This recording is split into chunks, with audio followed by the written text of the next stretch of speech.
Hello दोस्तों, आप सभी का स्वागत है आपके अपने यूट्यूब चैनल यूपी पाठशाला पर। मैं दीपक पाल।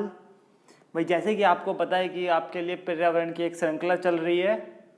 ठीक है, क्या चल रही है? एक श्रृंखला चल रही है जिसमें आपको काफ़ी महत्वपूर्ण प्रश्न जो आपके बन सकते हैं भाई यूपी टैट, और समझ लो कि सुपर टैट में भी आपका पर्यावरण का जो खंड है उसे भी वह पूरा करता है। तो उसी जो वो है आपकी श्रृंखला चल रही है वो तो क्रम से चलेगी। साथ में मैं आपके लिए जो जो महत्वपूर्ण पर्यावरण से रिलेटेड तथ्य हुआ करेंगे, जो मुझे लगा करेगा वो मैं आपके लिए बनाता रहा करूँगा। तो उसी क्रम में आज लेकर आया हूँ आपको 6 से लेकर 8th क्लास की जो SCERT बुक आती है उसका पूरा सार आपको आज इस वीडियो में मिलने वाला है। ठीक है, पुस्तक का नाम है हमारा पर्यावरण, जो उच्च प्राथमिक स्तर के लिए होती है, लेकिन इसमें काफ़ी अच्छा कंटेंट मुझे लगा, उसके मैंने आपके लिए शॉर्ट नोट्स बनाए हैं और आज आपको वीडियो के फॉर्म में वो देने वाला हूँ। तो दोस्तों अपनी वीडियो शुरू करते हैं। तो देखिए दोस्तों, जैसे ही हम पहले पेज खोलते हैं बुक का तो उसमें मिलता है, आपको शुरू में ही दे रखा है कि भारतीय संविधान के अनुच्छेद 48 कैक में राज्य के नीति निर्देशक तत्वों के अनुसार जो राज्य देश के पर्यावरण के संरक्षण तथा संवर्धन का और वन तथा वन्य जीवों की रक्षा करने का प्रयास करेगा। जो राज्य होगा वह देश के पर्यावरण के संरक्षण तथा संवर्धन का और वन तथा वन्य जीवों की रक्षा करने का प्रयास करेगा। ये जो डेफिनेशन है ये आपको अनुच्छेद 48 के अंतर्गत है। आपसे क्वेश्चन पूछ लिया जाएगा कि राज्य देश के पर्यावरण के संरक्षण तथा संवर्धन का और वन तथा वन्य जीवों की रक्षा करने का प्रयास करेगा, यह किस अनुच्छेद के अंतर्गत भारतीय संविधान में दिया गया है? तो आप इजीली लगा सकते हो अनुच्छेद 48 के। ठीक है, अब देखिए अनुच्छेद 51 का क्या क्या कहता है? मूल कर्तव्य प्रत्येक नागरिक का होता है। ठीक है, तो 51 क्या क्या कहता है अनुच्छेद? देखिए आपको बहुत ज़्यादा घुमाया जाएगा इसमें 48 कै में और 51 कै में, तो आपको चीज़ नोटिस करनी है। देखिए भाई 51 कै में क्या है? प्राकृतिक पर्यावरण जिसके अंतर्गत वन, झील, नदी और वन्य जीव हैं की रक्षा करें और उसका संवर्धन करें तथा प्राणी मात्र के प्रति दयाभाव रखें। तो यह जो डेफिनेशन है यह अनुच्छेद 51 कै में है और इसमें राज्य के माध्यम से हुआ है 48 कै में। ठीक है, आपको ये पॉइंट क्लियर हुए होंगे निश्चित। नेक्स्ट देख लेते हैं भाई, राष्ट्रीय पाठ्यचर्या की रूपरेखा 2005 में आई थी। निःशुल्क एवं अनिवार्य बाल शिक्षा का अधिकार अधिनियम 2009 में पारित हुआ था या आदेशित हुआ था, लेकिन लागू कब हुआ था? 2010 से हुआ था। ठीक है, ये बात भी आपको याद रखनी है। उत्तर प्रदेश राज्य पाठ्यचर्या की रूपरेखा दोस्तों 2013 में आई थी। आपको इस बुक में एक चीज़ दे रखी है शुरू में ही पहले पेज पे। ठीक है, अब देखिए पार्ट 1 पर्यावरण को जाने। तो दोस्तों पर्यावरण जो होता है दो शब्दों से मिलकर बना है। भाई किस किस से मिला है? परि प्लस आवरण। ठीक है, परि का अर्थ होता है चारों ओर, आवरण का मतलब होता है घेरा, मतलब किसी चीज़ को हम घेर लेते हैं, तो इसी के कहते हैं दोस्तों पर्यावरण। तो परि प्लस आवरण मिलकर क्या बनाता है? पर्यावरण। ठीक है, इनका अर्थ भी देखिए, आवरण मीन्स घेरा और परि मीन्स चारों ओर। ठीक है, पर्यावरण के दो प्रकार होते हैं। कौन कौन से होते हैं दोस्तों? एक प्राकृतिक मतलब भौतिक पर्यावरण, दूसरा मानवीय मतलब सामाजिक पर्यावरण। आगे बढ़ते हैं दोस्तों, पृथ्वी का जो 3/4 भाग होता है वह जल से घिरा हुआ। आपसे क्वेश्चन भी पूछते हैं कि पृथ्वी का कितना चौथाई भाग जल से घिरा हुआ, तो 4 में 3 भाग जो है वह जल से घिरा हुआ है। आप देख लीजिए जैसे ये है। ठीक है, इसमें 4 भाग हैं, तो इसमें जो 4 भाग हैं ये सब क्या है दोस्तों? जल से घिरा हुआ है। केवल ये अकेला भाग जो बचा यही क्या है? पृथ्वी यहाँ पर निवास करती है। जीव जंतुओं की पारस्परिक निर्भरता। ठीक है, ये है। उसमें देखते हैं हरे पेड़ पौधों जो होते हैं सौर ऊर्जा, सूर्य का प्रकाश का उपयोग करके अपना भोजन स्वयं बनाते हैं। ठीक है, इसलिए यह क्या होते हैं? स्वयंपोषी कहलाते हैं। अब यहाँ पर आए कि स्वयंपोषी क्या होते हैं, तो देखिए जो हरे पेड़ पौधे होते हैं सूरज से प्रकाश प्राप्त करते हैं और अपना भोजन स्वयं बनाकर उससे ग्रहण करते हैं, तो यही क्या है? स्वयंपोषी कहलाते हैं। पौधों से अपना भोजन प्राप्त करने वाले जीव शाकाहारी कहलाते हैं। ठीक है, जैसे हिरन, खरगोश, गाय, टिड्डा। तो आपसे एग्जाम्पल पूछ लेंगे और आपको जवाब देना है। ठीक है, ऐसे जंतु जो शाकाहारी जंतुओं को अपने आहार के रूप में लेते हैं उन्हें मांसाहारी कहते हैं, जैसे शेर, बाघ, भेड़िया। ठीक है, आगे देखिए प्राकृतिक संसाधन क्या होते हैं? जो वस्तुएं हमें प्राकृतिक रूप से प्रकृति से प्राप्त होती हैं तथा जिसमें हम किसी प्रकार का परिवर्तन नहीं कर सकते, प्राकृतिक संसाधन कहलाते हैं। ठीक है दोस्तों, जो वस्तुएं प्राकृतिक रूप से प्राप्त हो रही हैं उनमें हम बिल्कुल भी परिवर्तन नहीं करते, तो वही क्या है? प्राकृतिक संसाधन हैं। आप एग्जाम्पल देखिए, जैसे पानी हो गया, पेड़ पौधे हो गए, वनस्पति हो गई, तेल हो गया, कोयला, गैस, भूमि आदि। क्लियर हो गया आपको? प्राकृतिक संसाधन समझ में आए हैं दोस्तों, आपको स्वयंपोषी समझ में आया, स्वयंपोषी क्या होते हैं, जो हरे पेड़ पौधे सूर्य से प्रकाश करते हैं, आपको शाकाहारी का समझ में आया, आपने मांसाहारी भी पढ़ा, इनके उदाहरण भी पढ़े, ठीक है। तो इन चीज़ों से क्या आपको चीज़ें क्लियर होती जाती हैं। तो दोस्तों प्राकृतिक संसाधन दो प्रकार के होते हैं, कौन कौन से? एक जैविक होते हैं, एक अजैविक होते हैं। जैविक कौन कौन से होते हैं दोस्तों? पादप हो गए जिसमें पेड़ पौधे आ जाते हैं, मनुष्य है, जंतु है, सूक्ष्म जीव हैं। दोस्तों ये क्या है? ये जैविक संसाधन के उदाहरण है। अजैविक संसाधन के स्थल, वायु, जल, ये होते हैं अजैविक होते हैं, ठीक है। सूर्य, दोस्तों सूर्य देख लेते हैं। सूर्य पृथ्वी पर ऊर्जा का प्रमुख स्रोत है। केवल क्या है? सूर्य जो है वह पृथ्वी पर ऊर्जा का प्रमुख स्रोत है और यह एक महत्वपूर्ण प्राकृतिक संसाधन है, ठीक है। सूर्य के प्रकाश से हमें दोस्तों क्या मिलती है? विटामिन डी बनता है, जो हमारी हड्डियों को मजबूत रखने के लिए आवश्यक होता है। दोस्तों देखो कितने सारे पॉइंट क्लियर हो रहे हैं आपको, आप इसे अच्छे से पढ़ लोगे ना वीडियो को, बहुत सारे क्वेश्चन आप अपना आप लगाओगे। तो सूर्य क्या है? पृथ्वी पर ऊर्जा का प्रमुख स्रोत है और यह एक महत्वपूर्ण प्राकृतिक संसाधन है। सूर्य के प्रकाश में विटामिन डी बनता है, जो हमारी हड्डियों को मजबूत रखने का काम करता है, ठीक है। 2-3 दिसंबर 1984 में क्या हुआ था दोस्तों? रात में भोपाल की यूनियन कार्बाइड पेस्टिसाइड फैक्ट्री से मेथिल आइसोसाइनाइड गैस का रिसाव हुआ था। दोस्तों ये क्वेश्चन भी बहुत होता है, कहाँ से हुआ था? भोपाल के यूनियन कार्बाइड पेस्टिसाइड फैक्ट्री से हुआ था। किसका? मेथिल आइसोसाइनाइड गैस का रिसाव हुआ था। कब हुआ था? 2-3 दिसंबर की रात को हुआ था। इस घटना को भोपाल गैस त्रासदी के नाम से भी दोस्तों क्या होता है?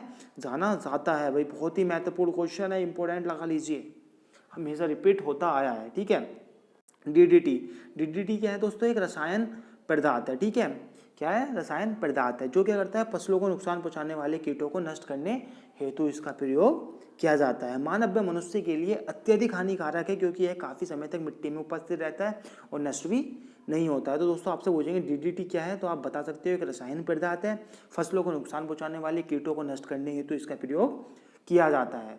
दोस्तों देखिए काफ़ी मेहनत लगती है कंटेंट बनाने में, तो बहुत मेहनत से हम आपके लिए बना रहे हैं। तो इस वीडियो को दोस्तों जितना हो सके अपने दोस्तों में शेयर कीजिए अगर आपको कंटेंट अच्छा लगता है, ठीक है। एस्बेस्टोस क्या है भाई? क्वेश्चन आ जाएगा। एस्बेस्टोस एक रेशेदार सिलिकेट रसायन होता है, ठीक है।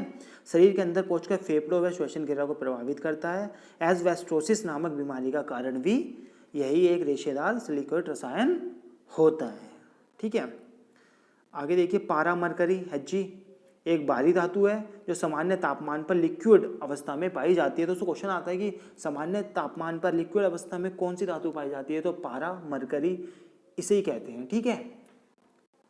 वातावरण में पारा Hg लंबे समय तक रहता है, अतः तंत्रिका तंत्र, पाचन तंत्र, फेफड़ों और गुर्दों को नुकसान पहुंचाता है, ठीक है। नोट देखिए, नोट लाया हूँ आपके लिए, ये क्वेश्चन भी हमेशा बनता हुआ है। सन 1950 में जापान की एक रासायनिक फैक्ट्री सिस्को ने मिनीमाता खाड़ी में पारे को अपशिष्ट पदार्थ कूड़ा करकट के रूप में फेंक दिया था। खाड़ी में पाई जाने वाली मछलियों को खाने से वहाँ के लोग क्या हुए? तंत्रिका तंत्र से संबंधित एक रोग से ग्रसित हो गए, जिसे मिनीमाता रोग कहा जाता है। दोस्तों बहुत बार क्वेश्चन आता है कि मिनीमाता रोग जो है वह किस धातु के कारण होता है, तो दोस्तों मरकरी के। पूरा मैंने आपको बताया कि सन 1950 में क्या हुआ, जापान की एक रासायनिक फैक्ट्री सिस्को ने मिनीमाता खाड़ी में क्या करा? पारा फेंक दिया था, ठीक है। उसके क्या हुआ, जब वह पारा फेंक दिया तो वहाँ पर मछलियाँ थी, तो मछलियों ने वो चीज़ खाया, और मछलियों को कौन पकड़ते हैं? मछुआरे पकड़ते हैं। मछुआरे पकड़ के बेचते हैं तो वो कहाँ आता है? मानव जाति के अंदर मछलियाँ आती हैं और वह खाते हैं इसे। जब खाते हैं तो उसके माध्यम से क्या हुआ? हमारा तंत्रिका तंत्र एकदम ग्रसित होने लगा। जब वह ग्रसित होने लगा तो हम किससे प्रभावित हुए? मिनीमाता रोग से प्रभावित हुए, ठीक है। तो इसमें रोल किसका हुआ? मरकरी का, ठीक है। कंपोस्टिंग क्या होता है? कूड़े को गड्ढे को खोदकर उसमें दवा देना क्या होता है दोस्तों? कंपोस्टिंग कहलाता है, ठीक है। जैविक कचरे का पुनः चक्रण करने का सबसे अच्छा तरीका भी कंपोस्टिंग होता है। दोस्तों क्वेश्चन आता है कि जैविक कचरे का पुनः चक्रण करने का सबसे अच्छा तरीका कौन सा है, तो कंपोस्टिंग है, ठीक है। सार्वजनिक स्थानों पर गीला कचरा, दोस्तों गीला कचरा जो होता है हरे रंग के कूड़ेदान में डालना चाहिए और सूखा कचरा नीले रंग के कूड़ेदान में डालना चाहिए। दोस्तों ये पर्यावरण में है टॉपिक, और मैं आपको सारा लेकर आया हूँ बहुत महत्वपूर्ण वाला, इससे आप पूरी किताब पढ़ने से भी बचेंगे और अच्छा कंटेंट प्राप्त करेंगे। अस्पतालों से निकलने वाला चिकित्सा अपशिष्ट लाल रंग के कूड़ेदान में एकत्रित किया जाता है। तो दोस्तों कहाँ किया जाता है? लाल रंग के कूड़ेदान में एकत्रित किया जाता है। वायुमंडल के संगठन में कई गैसों का मिश्रण होता है, जिसमें नाइट्रोजन 78%, ऑक्सीजन 21%, मतलब दोस्तों लगभग में मान लेते हैं, वरना 20.98% होती है। ठीक है, आर्गन 0.93% और कार्बन डाइऑक्साइड 0.03%। नाइट्रोजन पेड़ पौधों की वृद्धि के लिए आवश्यक होती है। दोस्तों नाइट्रोजन जो होती है पेड़ पौधों की वृद्धि के लिए भी आवश्यक होती है। ठीक है, पेड़ पौधे सूर्य के प्रकाश की उपस्थिति में पत्तियों में मौजूद क्लोरोफिल, दोस्तों किसे, क्लोरोफिल, जल एवं वातावरण से कार्बन डाइऑक्साइड लेकर ग्लूकोज के रूप में भोजन का निर्माण करते हैं। दोस्तों पेड़ पौधे क्या होते हैं, सूर्य का प्रकाश होता है जब उन पर पत्तियां में मौजूद क्लोरोफिल जल एवं वातावरण से कार्बन डाइऑक्साइड लेकर ग्लूकोज के रूप में भोजन का निर्माण करते हैं। दोस्तों होता है क्या है, देखिए आप मान लीजिए कि ये पौधे हैं, ठीक है, यहाँ पर सन है, इसकी लाइट पड़ रही है, तो उसकी जो पत्तियाँ होती हैं ना, पत्तियाँ तो उसका प्रकाश लेती हैं, और जड़ें क्या होती हैं, जड़ें रात में कार्य करती हैं। ठीक है, जड़, तना और पत्तियाँ, इनका ही मुख्यतः कारण होता है जो पेड़ इतना बड़ा होता चला जाता है। ठीक है, तो इस चीज़ को भी आपको ध्यान रखना है। तो दोस्तों क्लोरोफिल हो गया, समझ गए। अतः पेड़ पौधों के लिए कार्बन डाइऑक्साइड बहुत आवश्यक है। अतः पेड़ पौधे CO2 लेते हैं तथा ऑक्सीजन छोड़ते हैं तथा ऑक्सीजन मनुष्य लेते हैं। देखिए दोस्तों पूरा कॉन्सेप्ट क्लियर हो गया। पेड़ पौधे कार्बन डाइऑक्साइड लेते हैं, ऑक्सीजन छोड़ते हैं, ऑक्सीजन हम मनुष्य लेते हैं। ठीक है, तो ये बात भी आपको ध्यान रखनी है। जहाँ सघन रूप में बड़े क्षेत्र में पेड़ पौधे और अन्य वनस्पतियाँ पाई जाती हैं उसे वन कहते हैं। ठीक है, जहाँ बहुत बड़ा सघन क्षेत्र होता है और पेड़ पौधे और अन्य वनस्पतियाँ पाई जाती हैं उसे वन कहते हैं। देखिए दोस्तों कुछ पौधे के नाम है, उनके उपयोगी भाग, इन्हें देख लेते हैं। दोस्तों जैसे नीम है, नीम, इसका उपयोगी भाग क्या होता है, पत्ती। क्या होता है दोस्त, पत्ती। ठीक है, ये रक्त शोधक, त्वचा रोग में काम आती है।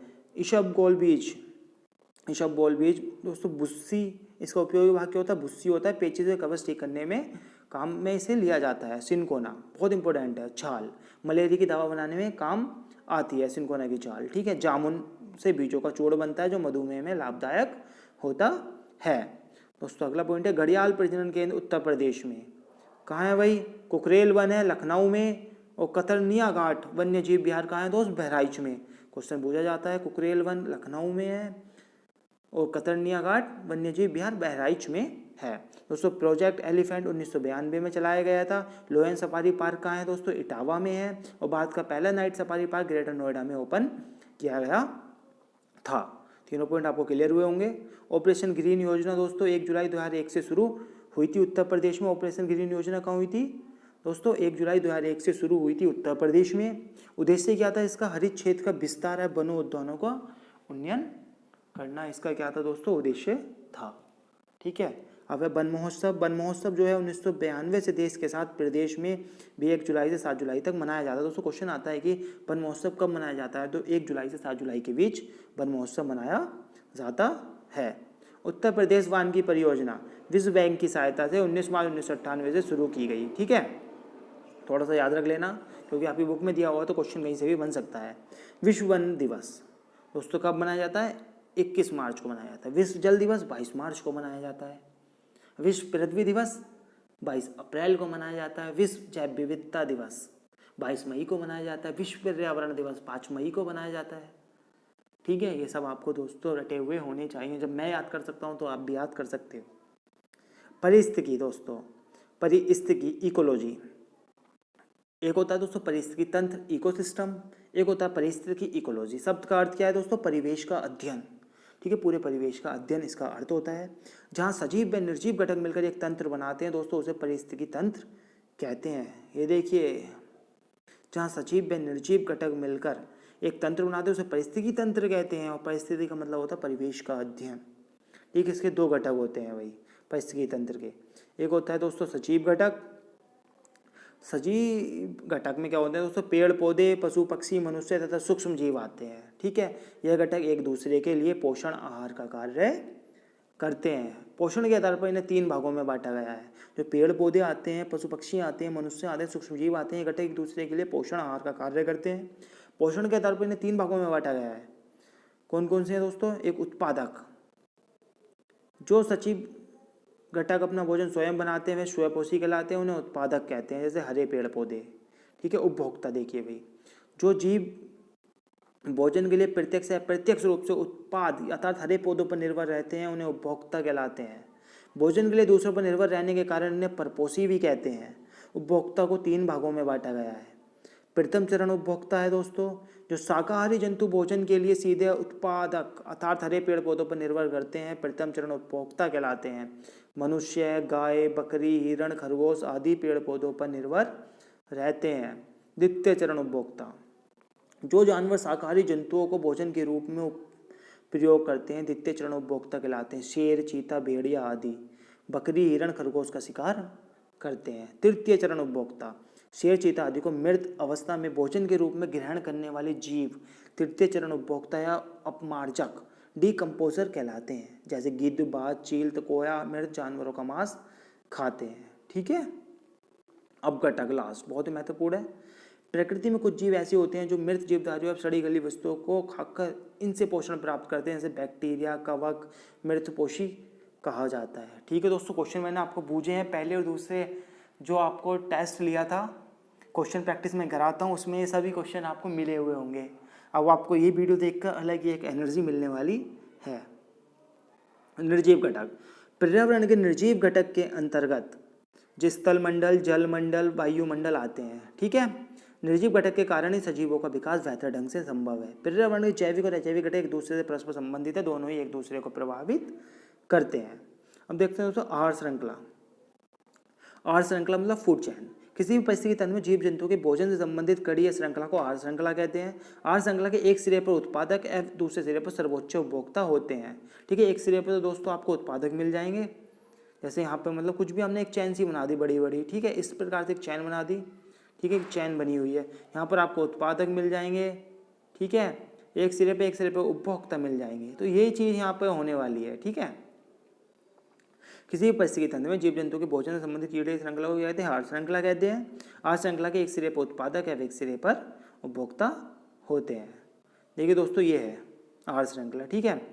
अब देखिए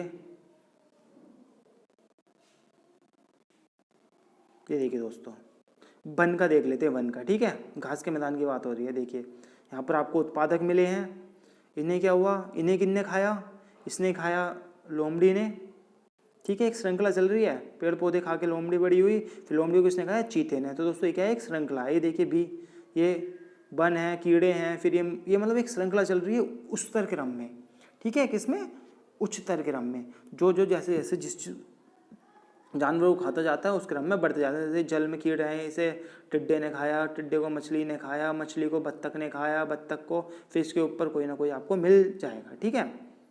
आहार जाल, देखो आपने फूड श्रृंखला पढ़ी, अब आहार जाल देख लेते हैं। प्रत्येक परिस्थिति तंत्र में अनेक आहार श्रृंखलाएं होती हैं जो कई स्थानों पर एक दूसरे से जुड़ी रहती हैं। आहार श्रृंखलाओं के कई स्थानों पर जुड़े होने के कारण पोषण संबंध एक रेखा में न होकर क्या होता है, जाल की तरह उलझा होता है। ठीक है। इसे आहार जाल कहते हैं। दिए गए चित्र में पेड़ पौधे, हिरण, शेर, सियार, अपघटक तक पेड़ पौधे एक श्रृंखला के रूप में है। इस प्रकार कई खाद्य श्रृंखला मिलकर एक खाद्य जाल बनाती हैं। दोस्तों देखिए ये क्या होता है, मनुष्य क्या होता है, सर्वाहारी मांसाहारी भी खा लेता है। तो इस प्रकार से एक श्रृंखला बनती हुई है। देखा आप, क्या है, इसमें कोई श्रृंखला नहीं है, एक दूसरे को सब मतलब खाने के लिए तत्पर है आहार जाल में। ठीक है। ये आपको समझ में आया होगा। और यहाँ पे क्या था, आहार श्रृंखला। ठीक है, फूड चैन। और यहाँ पे क्या है, आहार जाल, और यहाँ पर है आहार श्रृंखला। तो इसका कौन सा आप समझना। ठीक है। इसमें तो क्रम से होता है, जैसे पेड़ पौधों को लोमड़ी ने खाया, लोमड़ी को चीते ने खाया। और यहाँ पे क्या होता है, आहार जाल में कोई श्रृंखला नहीं होती, एक दूसरे पर चिपटे पड़े हैं, भाई मुझे तुझे खाना है, मैं तुझे खाऊंगा, तू मुझे खा। ठीक है। उपभोक्ता, अब देख लीजिए अपघटक। दोस्तों क्या होता है, सूरज है, सूरज देख रहे हो आप, अपनी रोशनी प्रकाश दे रहा है पेड़ पौधों पे। ठीक है। पेड़ पौधों को कौन खा रहा है, खरगोश, खरगोश को चीता खा रहा है। अब क्या हो रहा है, अपघटक जो है, अपघटक भूमि को उपजाऊ बना देते हैं। ठीक है। फिर उनमें पानी वानी आता है, पानी वानी जब पानी, जल है, मिट्टी मिलती है तो वो एक पेड़ के रूप में परिवर्तित हो जाते हैं। ठीक है। फिर इस प्रकार से ये एक ऊर्जा का प्रवाह चलता रहता है। किसी भी परिस्थिति तंत्र के लिए निरंतर ऊर्जा की आवश्यकता दोस्तों होती है। प्रकृति में ऊर्जा का प्रमुख स्रोत सूर्य है। सूर्य से प्राप्त प्रकाश को पौधे ग्रहण करके खाद्य पदार्थ का निर्माण करते हैं। इन्हीं खाद्य पदार्थ को जीवन भोजन के रूप में लेते हैं, जिससे उन्हें ऊर्जा प्राप्त होती है। पेड़ पौधों से लेकर जीव जंतुओं तक ऊर्जा का प्रवाह होता है। इस प्रकार क्रम से सभी जीव जंतु एक दूसरे को ऊर्जा प्रदान करते हैं। दिए गए चित्र में ऊर्जा का प्रवाह सूर्य से पेड़ पौधों से शाकाहारी जीव, शाकाहारी से मांसाहारी जीव, मांसाहारी से अपघटक, पुनः पेड़ पौधों में हो रहा है। ठीक है दोस्तों, जो मैंने भी आपको समझाया है। ये थोड़ा आप पढ़ लेना, ठीक है। आगे देख लेते हैं, थोड़ा सा देख लेते हैं, ठीक है। जब दिया आया तो आपको देखिए, मरुस्थलीय क्षेत्र जैसे अत्यधिक गर्मी, पानी की कमी, रेत का मैदान, वहाँ पर कौन कौन से पेड़ पौधे आपको जंतु मिलेंगे? ऊँट मिलेंगे, नागफनी मिलेंगी, बबूल और धरतकुरी मिलेगी। मतलब जहाँ पर ये वाला क्षेत्र होगा। देखिए ऊँट के गद्दीदार पैर उसे रेत के मैदान में चलने में सहायता करते हैं। कोबड़ में वसा के रूप में संचित भोजन है। पानी विषम परिस्थितियों में वह पीकर काम करता है। नागफनी की पत्तियां वाष्पोत्सर्जन द्वारा पानी के ह्रास को रोकने के लिए कांटों के रूप में परिवर्तित हो जाती हैं। जड़ें पानी की तलाश में गहराई तक चली जाती हैं। तना चपटा है, बुद्देदार होता है, जो भोजन बनाने वित्त करने का कार्य करता है। देखिए जो जलीय क्षेत्र में जल की अधिकता होती है, जहाँ मछली, मेंढक, कमल, जलकुंभी, सिंघाड़ा पाए जाते हैं। मछली का शरीर धारा रेखित होता है, जो तैरने में सहायता करता है। श्वेशन हेतु गलपड़े पाए जाते हैं मछली के, ठीक है। मेंढक के पैरों की उंगलियों के बीच झिल्ली या पाद जाल होता है। यह जाल मेंढक को जल में तैरने या पतवार करने में सहायता करता है। जलीय पौधों का तना लंबा, हल्का है, मुलायम होता है। तने के अंदर वायु कोष पाए जाते हैं, जो इसे तैरने में सहायता करते हैं। पत्तियां चिकनी, चपटी व हरी होती हैं। चिकनी पत्तियां पौधों को पानी में सड़ने से बचाती हैं तथा चौड़ी व चपटी पत्तियों की सहायता व वाष्पोत्सर्जन से प्रकाश संश्लेषण अधिक होता है। पर्वतीय क्षेत्र का देख लीजिए, अत्यधिक ठंड, हिमपात, ढालचन चट्टानें होती हैं। याक, पहाड़ी भालू, बकरी, चीड़, देवदार के पेड़ जो होते हैं वे पर्वतीय क्षेत्र में पाए जाते हैं। याक की त्वचा मोटी तरह लंबे बालों से ढकी होती है, जो उसे अत्यधिक ठंड से बचती होगी। दोस्तों आपने मूवी देखी होगी या हिमाचल प्रदेश में क्षेत्र देखा होगा, जहाँ एक भेड़ के रूप में बहुत बड़ी बड़ी उसमें क्या होती है, बहुत बड़े बड़े बाल से लटके रहते हैं, वही याक होता है, ठीक है। पहाड़ी बकरी के मजबूत खूर उसे ढालदार चट्टानों पर दौड़ने के लिए अनुकूल बनाते हैं। पहाड़ी वृक्ष जैसे चीड़, देवदार आदि शंक्वाकार होते हैं। इनकी शाखाएं तिरछी या पत्तियां सुई के समान होती हैं। इससे वर्षा का जल है, बर्फ इन पर रुकता नहीं है तथा आसानी से फिसलकर गिर जाते हैं, ठीक है। अब देखिए एक लास्ट चल रहा है बस, पर्यावरण प्रदूषण। पर्यावरण के विभिन्न घटकों जैसे जल, वायु, मिट्टी आदि में होने वाली अवांछनीय परिवर्तन, जिनका जीवधारियों तथा अन्य घटकों पर हानिकारक प्रभाव पड़ता है, उसे क्या कहते हैं दोस्तों? प्रदूषण कहते हैं। दूसरी, जल में उपस्थित सूक्ष्म जीवों के कारण होने वाले रोग। ये देख लीजिए दोस्तों, पेचिस जो होता है अमीबा द्वारा होता है। अतिसार जीवाणु द्वारा होता है। टाइफाइड भी जीवाणु द्वारा होता है। दोस्तों ये रोग आपके सिलेबस में है, जीव विज्ञान में भी, ठीक है, सुपर टाइट के। पीलिया जो है विषाणु द्वारा और हैजा जीवाणु द्वारा, ठीक है। एकत्रित जल में पनपने वाले मच्छर द्वारा फैलने वाले रोग। एकत्रित जल में मच्छर की प्रजातियां जैसे एडीज, एनाफिलीज आदि पनपती हैं, जो डेंगू, मलेरिया और चिकनगुनिया जैसे रोगों की वाहक होती हैं। दोस्तों कहते नहीं है कि Aedes, Anopheles, chikungunya, malaria dengue के वाहक हैं, ठीक है।